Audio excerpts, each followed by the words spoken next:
रोज एक नई कहानी देखने के लिए चैनल को सब्सक्राइब करें और बेल आइकन दबाना ना भूलें। माला की बहू का नाम मलाइका था। उसकी बहू का सिर्फ नाम ही मलाइका नहीं था, बल्कि वो अपने आप को भी बिल्कुल मलाइका अरोड़ा समझती थी। माला की बहू हीरोइनों में सबसे ज्यादा मलाइका को ही पसंद करती और उसी की लाइफस्टाइल को फॉलो भी करती। वहीं दूसरी तरफ उसका पति बहुत ही साधारण, शांत और सरल स्वभाव का था, जिसकी वजह से दोनों के बीच में बहुत ही कम बनती थी। एक दिन सुबह के समय मलाइका अपने घर के गार्डन में टाइट स्पॉट सेट पहनकर योगा कर रही थी और उसे वहां से निकलते हुए जवान बूढ़े सभी लोग देख रहे थे। तभी उसकी सास माला मंदिर जाने के लिए घर से बाहर आती है और मलाइका को देखकर कहती है, मलाइका बहू, ये क्या है? तू योगा अपने घर में भी तो कर सकती है ना। ऐसे कपड़े पहनकर घर के खुले गार्डन में इस तरह योग करने की क्या जरूरत है? माँ जी, जो मजा खुले गार्डन में योगा करने का है वो घर के अंदर कहाँ मिलेगा? हाँ, बात तो सही है। जब तक मोहल्ले वाले तुझे ऐसे कपड़ों में न देख ले, तब तक तुझे सुकून कहाँ मिलेगा? क्योंकि तू ये योग अपनी अच्छी सेहत के लिए थोड़ी ना करती है, बल्कि गली के लड़कों और बुढ़ों को अपना फिगर दिखाने के लिए करती है। क्योंकि तू तो अपने आप को बिल्कुल मलाइका अरोड़ा जैसी समझती है ना। माँ जी, अब मेरा फिगर ही ऐसा है कि जवान तो छोड़ो, बुढ़े और बच्चों की भी नजर नहीं हटती है, तो इसमें मेरी क्या गलती? और जब आप मुझे मेरी मनपसंद हीरोइन मलाइका अरोड़ा का खिताब देती हैं, तो मुझे बहुत अच्छा लगता है। अपनी बकवास बंद कर और घर के अंदर जा सीधा, क्योंकि तेरा योगासन तो पूरा हो चुका है। और तुम लोग यहाँ खड़े होकर क्या देख रहे हो? यहाँ कोई टीवी सीरियल चल रहा है क्या, जो यहाँ पे खड़े होकर तमाशा देख रहे हो? जाओ अपने अपने घरों में। माला के कहने पर सभी मोहल्ले वाले वहाँ से चले जाते हैं, जिसके बाद माला भी मंदिर के लिए निकल जाती है और भगवान के सामने हाथ जोड़कर कहती है, हे भगवान, मैंने तो आपसे अपने बेटे की तरह सीधी सादी बहू मांगी थी, जो मेरे घर को संभाल सके। आपने तो मुझे मलाइका नहीं, बल्कि मलाइका अरोड़ा जैसी बहू दे दी, जिसकी जैसे जैसे उम्र बढ़ती जा रही है, उसके अरमान और जवान होते जा रहे हैं। कैसे संभालूं मैं उसे? माला की सारी बातें उसके पीछे खड़ी उसकी पड़ोसन नीता सुन रही होती है, जिसे सुनकर वो हंसने लगती है। तभी माला उसे पीछे मुड़कर देखती है। तुझे बड़ी हंसी आ रही है मेरी बातों पर। अब क्या भगवान से भी मैं अपने दिल का हाल नहीं बता सकती? उनसे कुछ नहीं छिपा है जो तुझे उनसे कुछ बताने की जरूरत पड़े। तुझे तो खुश होना चाहिए कि तुझे मलाइका अरोड़ा जैसी बहू मिली है। तेरे साथ साथ मोहल्ले के लड़कों और बूढ़ों का भी मन लगा रहता है उसे देखकर। लगता ही नहीं है कि उसका 18 साल का लड़का है। इतनी हॉट है तेरी बहू अभी इस उम्र में भी। नीता, तू मुझे दिलासा दे रही है या मेरा मजाक उड़ा रही है? मेरी सहेली होकर तू भी मेरे साथ ऐसा कर रही है। अब मुझे तुझसे बात ही नहीं करनी है, रहने दे तू भी अब। माला इतना कहकर वहाँ से चली जाती है। समय बीतता है।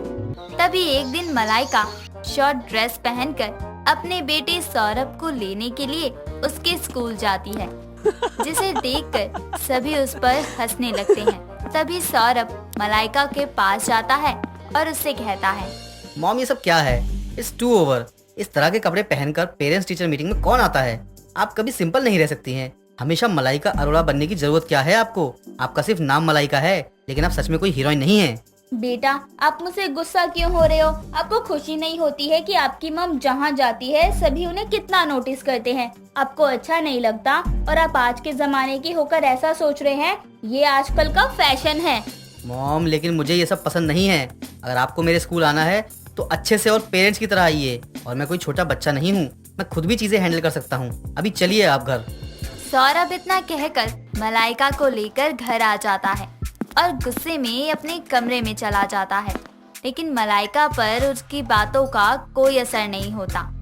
एक दिन शाम को अपने कमरे की बालकनी में खड़ी चाय पी रही होती है वो। तभी उसकी नजर अपने सामने घर की खिड़की पर जाती है, जहाँ एक लड़का पुशअप्स कर रहा होता है, जिसे देखकर वो कहती है, यार ये कितना हैंडसम है, हॉट है, मेरा तो इस पर दिल ही आ गया। एक बार इससे बात करके देखना चाहिए, इससे बात करने में तो बहुत मजा आएगा, काश ये मेरा बॉयफ्रेंड बन जाए। मलाइका इतना कहकर उस लड़के से बात करने के लिए इशारे कर रही होती है। तभी उसका पति राहुल वहाँ आता है और उससे कहता है, तुम तो सच में अपने आप को मलाइका हीरोइन समझ ही रही हो। उसने अपने पति को छोड़कर अपने से 15 साल छोटे लड़के के साथ रिश्ता रखा हुआ है, उसे बॉयफ्रेंड बनाकर घूम रही है। तुम भी ऐसा करना चाहती हो क्या? ना नहीं, कुछ नहीं, मैं तो बस ये कह रही थी कि वो लड़का बहुत हैंडसम और हॉट है, उससे बात करने का मन था। हाँ, वो मैं समझ रहा हूँ, मैंने तुम्हारी बात सुन ली थी, लेकिन जरा सी शर्म तो कर लो। तुम्हारे बेटे की उम्र का है वो, और तुम उसे अपना बॉयफ्रेंड बनाना चाहती हो। सुधर जाओ, अभी भी समय है। राहुल इतना कहकर वहाँ से चला जाता है, लेकिन मलाइका पर उसकी बातों का कोई असर नहीं होता और अपने पति के जाने के बाद वो उस लड़के से बात करके उसका नंबर भी ले लेती है और उससे बातें करना शुरू कर देती है। समय बीतता है। तभी एक रोज मलाइका अपने से छोटी उम्र के लड़के को लेकर अपने घर आती है और अपनी सास से कहती है, माँ जी, इससे मिलिए, इसका नाम है अमित और ये मेरा बॉयफ्रेंड है। बताइए ना कैसा लग रहा है, हैंडसम है ना? बहू, लगता है तेरा दिमाग खराब हो चुका है। बहू लाने की उम्र में तो खुद का अपने बेटे की उम्र के लड़के को बॉयफ्रेंड बनाकर घूम रही है। अरे तुझे शर्म भी है जरा सी? देखिए, मेरी मलाइका को आप लोग कुछ गलत मत कहिए। मैं और मलाइका एक दूसरे से बहुत प्यार करते हैं और शादी भी करना चाहते हैं। बेटा, तुम तो अपना मुंह बंद ही रखो। तुम इस औरत को जानते नहीं हो। ये तुम्हारी उम्र के लड़के की माँ है और शादीशुदा है, इसलिए अपनी जान बचाओ और निकलो यहाँ से। मैं जाऊंगा तो अपनी मलाइका को साथ लेकर जाऊंगा और मलाइका ने मुझे सब बता दिया है। मुझे इसके पास से कोई मतलब नहीं है, लेकिन अभी तो ये मेरे साथ ही रहेगी। अमित और माला आपस में बहस कर ही रहे होते हैं कि तभी मलाइका का पति और बेटा वहाँ आता है और अमित को मलाइका का हाथ पकड़े देखकर कहता है, तू कौन है भाई? ये मेरा बॉयफ्रेंड है और मैं इसे बहुत प्यार करती हूँ। ये मेरे साथ मेरे ही घर में रहेगा। ऐसा कभी नहीं होगा। अगर तुम्हें इसके साथ रहना है तो मुझे तलाक दे दो। ठीक है, मुझे कोई प्रॉब्लम नहीं है, मैं तुम्हें तलाक देने के लिए तैयार हूँ, लेकिन जब तक तलाक नहीं होता तब तक मैं यही रहूंगी अपने बॉयफ्रेंड के साथ। बिल्कुल भी नहीं, मैं अब तुम्हें इस घर में 1 मिनट भी नहीं रहने दूंगा। कोई बात नहीं, मलाइका मेरे साथ मेरे घर में रहेगी। चलो। अमित इतना कहकर मलाइका को लेकर अपने घर चला जाता है, जहाँ मलाइका अपनी ननद नंदिनी को देखकर दंग रह जाती है, क्योंकि अमित और कोई नहीं बल्कि उसकी ननद का देवर था। तभी नंदिनी कहती है, भाभी, आप मेरे देवर का हाथ पकड़े यहाँ क्या कर रही हैं? वैसे मैंने इतनी बार कहा कि भाभी मैंने घर चेंज कर लिया है, आकर देख जाओ, तब आप नहीं आई, तो आज कैसे? और ये तो इस शहर में भी नहीं थे, तो आप इन्हें कैसे जानती हैं?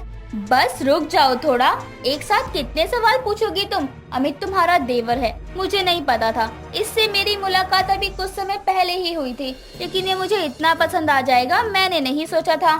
हाँ भाभी, मैं भी मलाइका से बहुत प्यार करता हूँ। माँ के जाने के बाद आप ही मेरी माँ जैसी हैं, इसलिए इस रिश्ते को अपना लीजिए।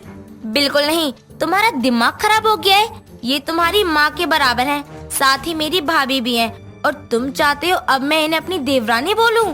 भाभी आपकी भाभी थी, लेकिन अब नहीं है। ये और मैं एक दूसरे से बहुत प्यार करते हैं और इन्होंने आपके भैया को तलाक देने की सोच ली है। और अगर आपको मेरा रिश्ता मंजूर नहीं है तो मैं घर छोड़ सकता हूँ, लेकिन मलाइका को नहीं। अमित इतना कहकर मलाइका को लेकर वहाँ से चला जाता है, जिसके बाद नंदिनी अपनी माँ और भाई को कॉल करके बुलाती है और उन्हें सारी बातें बताते हुए कहती है, माँ, आपकी मलाइका अरोड़ा जैसी बहू ने मलाइका अरोड़ा जैसे काम भी कर दिए अपने घर में आग लगाकर। अब मेरे घर में भी आग लगाने आ गई और मेरे देवर को हमसे हमेशा के लिए दूर कर दिया।